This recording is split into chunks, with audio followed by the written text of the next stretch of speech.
வாங்க பருப்பு கீரை எப்படி செய்யலாங்கிறத பார்ப்போம். அதுக்கு கீரையோட தண்டு இல்லாமல் கீரையை மட்டும் நம்ம வந்து ஆஞ்சி எடுத்துக்கலாம். ஆஞ்சி எடுத்துகிட்டு அதை 2 தாட்டி போல் சுத்தமாக கழுவிட்டு ஓரமாக வச்சுட்டு ஒரு குக்கர் எடுத்துகிட்டு அதில் கொஞ்சமாக துவரை, வெங்காயம், தக்காளி, 1/2 ஸ்பூன் அளவுக்கு மஞ்சள்தூள், பெருங்காயம் சேர்த்துட்டு 1 கிளாஸ் அளவுக்கு தண்ணி சேர்த்து 1 ஸ்பூன் அளவுக்கு எண்ணெய் சேர்த்து இதை நல்லா வந்து 4-5 விசில் வச்சு வேக வச்சுக்கலாம். ஏன் வந்து எண்ணெய் சேர்க்குறோன்னா குக்கரில் விசில் வரும்போது அந்த தண்ணி வந்து பொங்காமல் இருக்கிறதுக்கு தான் வந்து எண்ணெய் சேர்த்துக்கிறேன். இது இப்போ நல்லா வெந்தோடனே அதை வந்து நம்ம அடுப்பில் வச்சுட்டு நம்ம கழுவி வச்சுருக்க கீரையை சேர்த்து கொஞ்சமாக வந்து தண்ணி சேர்த்துக்கலாம். ஏன்னா திக்காக இருக்கிறதால நான் கொஞ்சமாக வந்து தண்ணி சேர்த்துக்கிறேன்.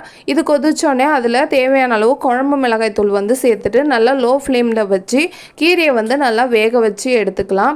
இப்போ கீரை நல்லா வெந்துடுச்சு. இதில் தாளிப்புக்காக கடுகு, பட்டை மிளகா, எண்ணெயில் வந்து கடுகு, பட்டை மிளகா போட்டு நல்லா தாளிப்பை கொட்டிட்டு சோம்பு சேர்த்து தேங்காய் சாந்து உப்பு சேர்த்துட்டோன்னா சூப்பரான பருப்பு கீரை கூட்டு ரெடி. இது வந்து உடம்புக்கு வந்து ரொம்ப குளிர்ச்சியானது. இதில் கால்சியம் சத்து அதிகமாக இருக்குது.